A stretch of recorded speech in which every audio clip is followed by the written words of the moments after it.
In this episode, we'll be updating the rear suspension of our 4Runner with extra heavy-duty springs and ToyTec's 2.5-inch Aluma Series shocks. We'll show you how to take the old stuff off and put the new stuff on.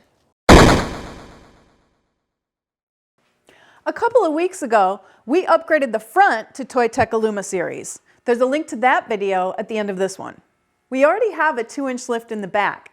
Before we switch them out, I'm going to measure to see if the new springs increase that. From the center of the hub to the lip of the fender is almost 23 inches. The axle's already drooping down pretty far, but it's going to have to droop down a whole lot more to get those springs in and out of there. Mark is making sure that the brake and the ABS lines don't get stretched and damaged. For the brake lines, with all the extra articulation we're going to get back here with our new springs, it's highly recommended that you put in extended brake lines right here. The stock ones just aren't long enough. We have that already covered when we install these longer ones from ToyTec lifts. We produced a video on how to swap out these brake lines. There's a link to it at the end of this video and in the video description. We also don't want to damage the ABS lines right here. I'm going to disconnect the bracket that's holding them right here on the axle. That way we'll have a little bit more slack in them.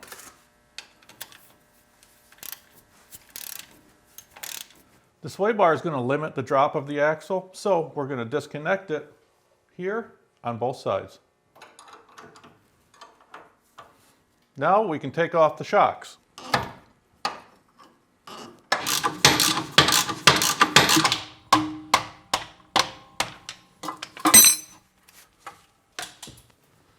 We've got everything unbolted that we could.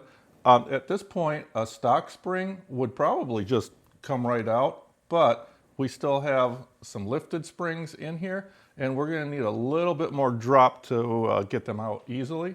I went ahead and loosened the bolts at the ends of the lower links, upper links, and the panhard bar.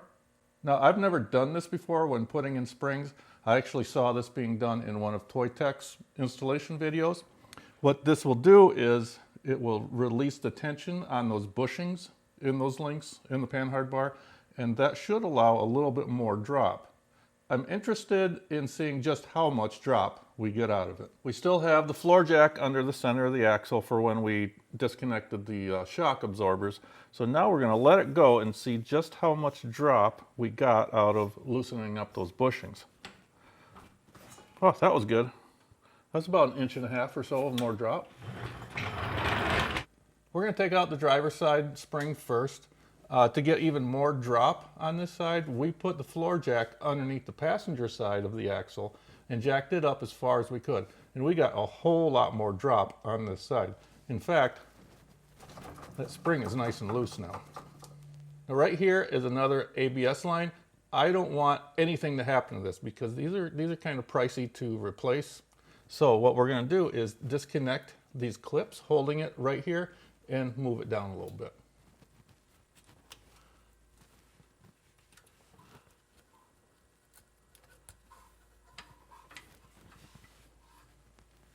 Now we'll pull that spring out, lifting it up off that bottom perch, and there it is. Now onto the passenger side, and like before, this time we have the jack underneath the driver's side, pushing it up, getting this down as far as we can. This spring is a little bit more stubborn, so we're going to use our universal pry tool and pry it up off of that perch.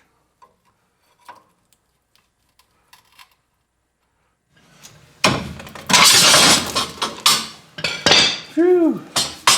It's out. These are the stock springs, and these are the ones we just took out. Yeah, these are ToyTec's Superflex heavy duty springs.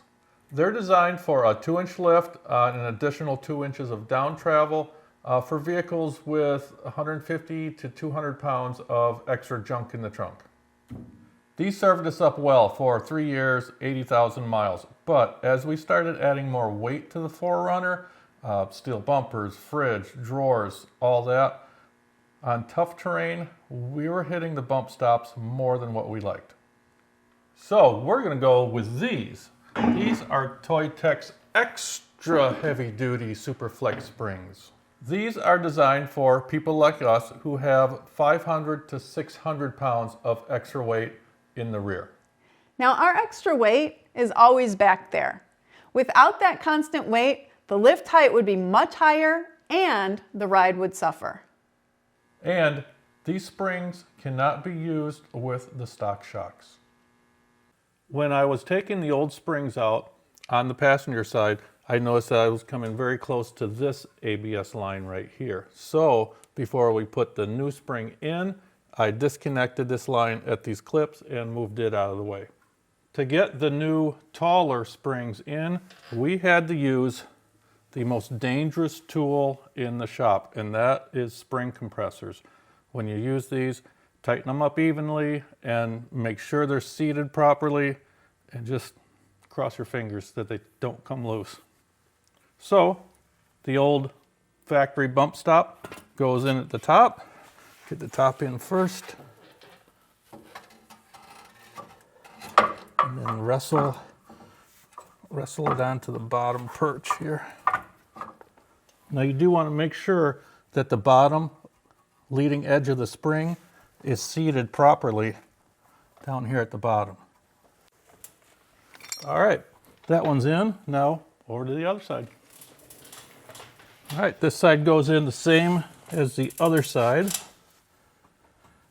Put it up on the top. Make sure it's in its perch up there. And then wrestle it into place.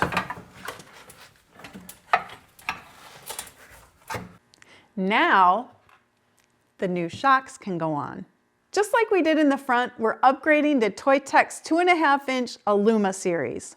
With the added oil capacity and aluminum bodies, these will run cooler, greatly improving performance.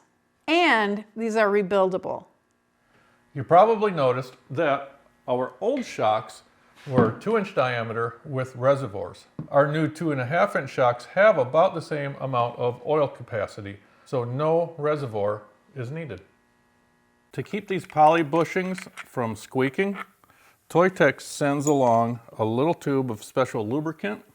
We're going to put that on both sides where these bushings touch the frame. Now, I had test fitted these beforehand, and I noticed that up here it was almost impossible to get the nut on top of here because the bushings are so much bigger on the new shocks. So I actually took a Sawzall and cut a notch out of the body right there. It doesn't go into anything critical or anything like that, but that's going to give us a little bit more access to that. I'm also going to put a little never seize down here at the bottom mount, not on the threads though, just on the steel part where the shock slides over or on. Okay, I've got it on at the bottom. Now Mary is going to work the jack, and she's going to jack up the axle. Okay, up. A little more. Stop. Okay, before it gets all the way up in here, I want to put this big ass bushing on, otherwise it's impossible to get on there. Okay, up. Stop. Next, the washer. Okay, up. And I'm going to take it up. Oops, stop. Take it up just enough to have, okay, just a little bit more, Mary. Just so there's a few threads, a little bit more. A little more, stop. Just so there's just a thread or two showing so I can get this nut on, because you can see how tight it is to get this nut in. So we'll get that there. Now we can just tighten that up with a wrench, and that should sink it up.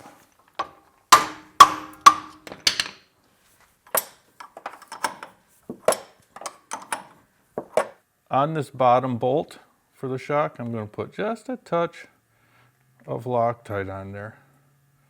Okay, we have the jack stands underneath the axle now, so the whole weight of the vehicle is on the suspension. Now we're going to go back, make sure that we put all these ABS lines back where they have to go in the clips, put this bracket back on here, and now we can tighten up the links, the bolts that we loosened up on the lower links, upper links, and the drag bar, now that the weight is on the vehicle. And we also, while the weight was on the jack stands here, we shook the heck out of the 4Runner to make sure that those bushings got into their happy place. Now we can torque them down. And again, we put a link to the torque specs for all of this in the video description below. Well, it's been a couple of days. We've driven it a bunch and the springs have had some time to settle, so I'm going to measure it again and see if we've gained any additional lift. About 23.5 inches. We've only gained about 1/2 inch. So, what do you think of the ride? The shocks are every bit as smooth as the front ones are. It's amazingly smooth. It's even better than the stock shocks were. You don't even realize that it's a lifted vehicle. The springs surprised me a little bit. Being rated for more weight in the back end, I was expecting a stiffer ride in the back, but that's not the case at all. In fact, it may be a little tiny bit firmer than our other heavy duty super flexi springs, but it's really not noticeable at all unless you're really paying close attention and concentrating on it. You really don't notice it at all. During the ride itself. During the ride itself, Now, yeah. I think the real test is going to be when we go out on the trails and That'll be fun. if it, we're on the trail and Yeah, we didn't bounces. get any, we haven't, it's only been a couple days, so we haven't had a chance to get it out on any rough trails yet, but we did hit as many deep potholes and speed bumps that we could find, and normally with the old springs, it would have bottomed out all the time. With these, I don't think we bottomed it out at all. We tried to, but I don't think we bottomed out at all on the bump stops. I think that these springs are, with all the weight that we have in the back now with camping equipment and such, and the stuff on the back steel bumper, I think these are the springs that we've been needing for quite a while now. I'm happy with them. Before you go, please consider subscribing to our channel. And hit that like button and leave a comment. And look us up on Instagram and Facebook. Well, it's been a couple of days. A couple of weeks ago, we upped. Vehicles that have 150 to 200 pounds of extra junk in the trunk. Maybe I should put them on the bottom of my shoes. The flex springs. Nope. No? Extra super duty. Didn't I say extra duty? No. You said super duty. ToyTec's super heavy duty springs. No. What? Super heavy duty springs. Look at your script.